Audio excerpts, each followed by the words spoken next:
Okay, so a quick update on the Airfix Spitfire 5.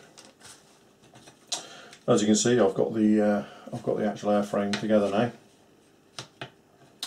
now. Last jobs I did today were to add the oil cooler and radiator there. No problems with the fit of either. They both went in very nicely. A little bit of sanding of the radiator faces on this to get it to seat down, but once that was done, it all seated down just fine. Canopies all in place, glued and ready to be masked. Canopies fitted absolutely superbly, no problems at all. Just make sure that you follow the instructions and you trim down the cockpit ledges if you're doing the closed canopy option. Windscreen seats in there perfectly. Just ran a little bead of mech around it to secure it in place, and that is basically ready for masking now. You can see the brass turned cannon barrels that I've used on this model to replace the kit ones. The problem is with the kit ones, they're okay, they're passable, but you really don't get the level of finesse that you can get with things like turned brass, and some other people do resin ones as well. So I always try and replace cannon barrels, certainly on my Spitfire models, wherever possible, with replacements, either well, brass for preference with me, or resin sometimes.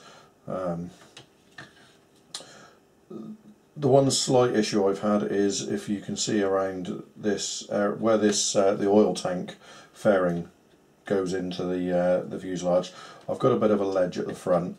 I've looked at dealing with it, and I've decided that what I'm going to do is leave it, on the basis that some Spitfires, you know, they weren't assembled quite as beautifully as you might think. So these sort of things could have ledges and ridges and stuff. So I'm going to use that as my excuse for leaving that as a sharp division line with a bit of a step there. It's not huge, but it's more than I would like in normal circumstances, but I'll live with it.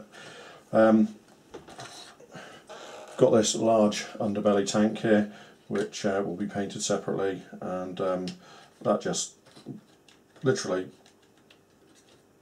clips into place like so, and fits beautifully well straight on. So I'll paint that separately and add that at the end. In order to mask the wheelbase, I have assembled the closed undercarriage option, and that will just they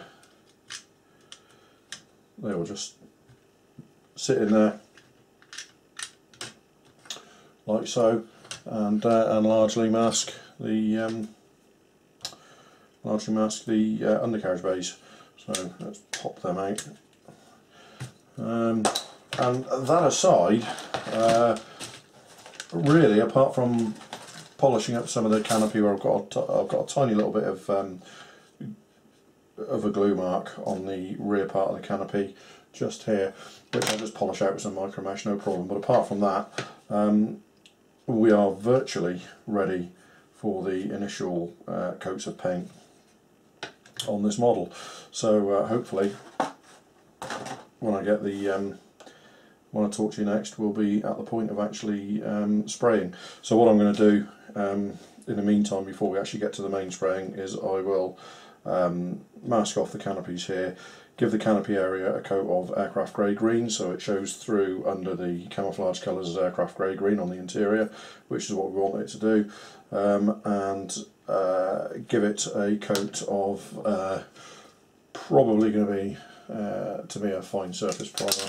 I'll give it an overall coat, and then when that's done, I will just be ready to paint, and hopefully we'll see you then. So stay tuned, and I will see you in a very short while for that.